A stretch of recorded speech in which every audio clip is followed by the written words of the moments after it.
நீங்கள் கனடாவில் பட்ஜெட் ஃப்ரெண்ட்லியான இதே மாதிரி யூனிக்கான நேச்சர் ஃப்ரெண்ட்லி வெக்கேஷன் ஸ்பாட்டுகள் தேடிட்டு இருக்கிற ஒரு ஆளாக இருப்பீங்கன்னு சொன்னால் இந்த வீடியோ ஃபுல்லாக பாருங்கள். ஒரு சாட்டர்டே சண்டே ஒரு அழகான ஒரு யூனிக்கான ஒரு லேக் வியூவோட ஒரு சின்ன ஒரு கொட்டேஜ் மாதிரி, அப்படி இல்லைன்னு சொன்னால் ஒரு சின்ன ஒரு கிளாம்பிங் ஸ்பாட் மாதிரி, இல்லாட்டி கேம்பிங் ஸ்பாட் மாதிரி ஏதாவது ஒரு விஷயம் வந்து நீங்கள் ஏர்பிஎன்பிலையோ Booking.comலையோ தேடுவீங்கன்னு சொன்னால் உங்களால் $100 குறைய எந்த விதமான ஹோஸ்ட்டுமே நீங்கள் ஃபைன் பண்ண முடியாது. ஆனால் நான் சொல்ல போகிற இந்த ஆப்பில் பார்த்தீங்கன்னு சொன்னால் மினிமம் $25 இருந்து நீங்கள் இதை மாதிரியான யூனிக் ஸ்பாட்டுகளை நீங்கள் கண்டுபிடிக்கலாம். நீங்கள் உங்களோட ஓன் டென்ட்டை வச்சு நீங்கள் போய் கேம்ப் பண்ணுறேன்னு சொன்னாலும் சரி, அப்படின்னு சொன்னால் உங்கள்கிட்ட ரீக்ரியேஷனல் வெஹிக்கிள்னு சொல்கிற ஆர்வி, அதாவது நீங்கள் காரில் ஸ்டே பண்ண போகிறீங்க, அப்படி இல்லைன்னு சொன்னால் உங்கள்கிட்ட ஆர்வி அதை நான் ஹயர் பண்ணிட்டு போய் ஸ்டே பண்ண போகிறீங்கன்னு சொன்னாலும் சரி, அப்படி இல்லை கிளாம்பிங் மாதிரி அவங்கள்ட்ட இருக்கிற ஒரு பெட்டோட இருக்கிற ஒரு யூனிக்கான அழகான பிளேஸில் ஸ்டே பண்ண போகிறீங்கன்னு சொன்னாலும் சரி, எல்லாத்துக்குமே இந்த ஆப்பில் ஆப்ஷன் இருக்குது. இந்த ஆப்பில் பார்த்தீங்கன்னு சொன்னால் நிறைய கேட்டகரி இருக்குது. இதே மாதிரியான யூனிக்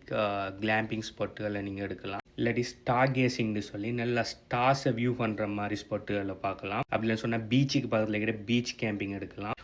லேக் வியூவோட இருக்கிற மாதிரி ஸ்பாட்டுகள், அப்படி இல்லைன்னு சொன்னால் உங்கள்கிட்ட ஆர்வி ட்ரெய்லர்ஸ் இல்லைன்னு சொன்னால் அதை பார்க் பண்ணி ஒரு நேச்சரோட இருக்கிற மாதிரி ஸ்பாட்டுகள்.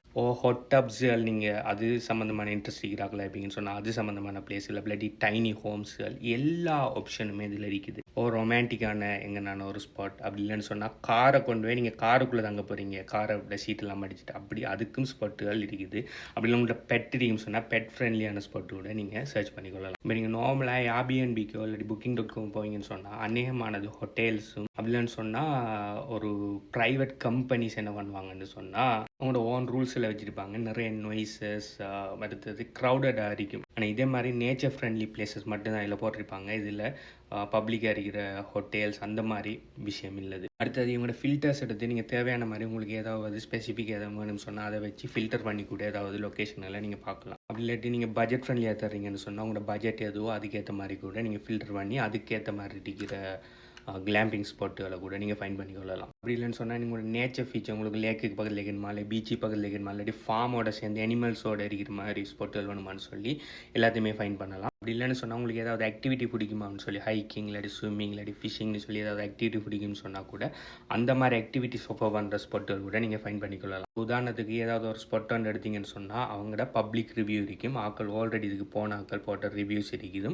அந்த ரிவ்யூஸை நீங்கள் கிளிக் பண்ணி வாசிக்கலாம். ப்ளஸ் அந்த ப்ராப்பர்ட்டியில் என்னென்ன மாதிரியான ஃபீச்சர்ஸ் கொடுக்காங்க, எத்தனை பேர் போகிறீங்கன்னு சொல்லி ஆட்டோமேட்டிக்காக அந்த ஆப்பு கூடவே நீங்கள் புக் பண்ணிக்கொள்ளலாம். ப்ளஸ் அவங்களோட ரிவ்யூஸை கிளிக் பண்ணி ஆல்ரெடி போனாக்கள் என்ன மாதிரி அந்த பிளேஸை பற்றி சொல்லிக்கான்னு சொல்லி ரியல் டைம் ரிவ்யூவை நீங்கள் வாசிச்சு கொள்ளலாம். இது பார்த்தீங்கன்னு சொன்னால் ஹாஸ்டல் எழுதுகிற ரிவ்யூவில் ஆல்ரெடி உங்களுக்கு முதல் போனாக்கள் எழுதுகிற ரிவ்யூ. உங்களுக்கு தேவைன்னு சொன்னால் நீங்கள் இருக்கிற இடத்த சுற்றி என்ன மாதிரின்னு சொல்லி மெப்பில் கூட நீங்கள் இதை பார்த்துக்கொள்ளலாம். இப்போ ஒரு நல்ல ஒரு ப்ராப்பர்ட்டி வந்துருக்கு ஆனால் பயங்கர தூரத்தில் இருக்குன்னு சொன்னால் போயிடலாம், ரைட்? ஸோ உங்களோட இடத்துக்கு பக்கத்தில் இருக்கிற மாதிரி சரௌண்டிங் ஏரியாவில் இருக்கிற ஸ்பாட்டுகளை கூட நீங்கள் இந்த மெப் ஃபீச்சரை வச்சு கண்டுபிடிச்சு கொள்ளலாம். இந்த ஆப்போட முக்கியமான நோக்கம் பார்த்தீங்கன்னு சொன்னால் ஸ்மால் கம்யூனிட்டியை சப்போர்ட் பண்ணுறது. இதில் இருக்கிறாங்கலாம் ஜஸ்ட் ஃபார்மர்ஸ், அப்படி இல்லைன்னு சொன்னால் சும்மா ஒரு லேண்ட் ஒன்று வச்சிருக்கிறாங்களா, அப்படி யூனிக்கான ஒரு ரூம் மாதிரி வச்சு செய்கிறாக்களை கனெக்ட் பண்ணுறதுக்கு உருவாக்கப்பட்ட ஆப் தான் அது. ஸோ இது பார்த்தீங்கன்னு சொன்னால் பெரிய பெரிய மல்டிநேஷ்னல் கம்பெனிஸோ ஹோட்டல் செயினோ இல்லை. அதனால தான் உங்களால் ஜஸ்ட் $25 உங்களுக்கு வெக்கேஷன் ஸ்பாட்டுகளில் ஃபைன் பண்ணியாலும் இதே நீங்கள் ஏர்பிஎன்பி போனீங்கன்னு சொன்னால் எப்படி இருக்குன்னு சொல்லி நான் சொல்லி உங்களுக்கு தெரிய வேண்டிய அவசியம் இல்லை. குப்பை ரூமே மினிமம் $100 போட்டு வச்சுருப்பானு. ஸோ நீங்கள் கனடாவில் இருக்கீங்க, பட்ஜெட் ஃப்ரெண்ட்லியாக ஒரு நாள் 2 நாளைக்கு ஒரு $100 எங்கே போய் ரிலாக்ஸ் பண்ணி போட்டு வரணும்னு சொல்லி நினைப்பீங்கன்னு சொன்னால் இந்த ஆப்ஸ் பார்த்தீங்கன்னு சொன்னால் உங்களுக்கு ஒரு கோல்ட் மைண்ட். ஸோ இந்த ஆப்ட டீட்டெயில்ஸ் வேணும்னு சொன்னால் என்னை வாட்ஸ்அப்பில் கான்டாக்ட் பண்ணுங்கள், உங்களுக்கு லிங்க் அனுப்புகிறேன். இந்த வாட்ஸ்அப் டீட்டெயில்ஸ் பார்த்தீங்கன்னு சொன்னால் என் நேமில் இருக்குது, அப்படி இல்லாட்டி என் பயோவில் இருக்குது, அப்படி இல்லாட்டி என்னை டிரெக்ட் மெசேஜ் பண்ணுங்கள், உங்களுக்கு ஆட்டோ ரிப்ளை வரும். பை.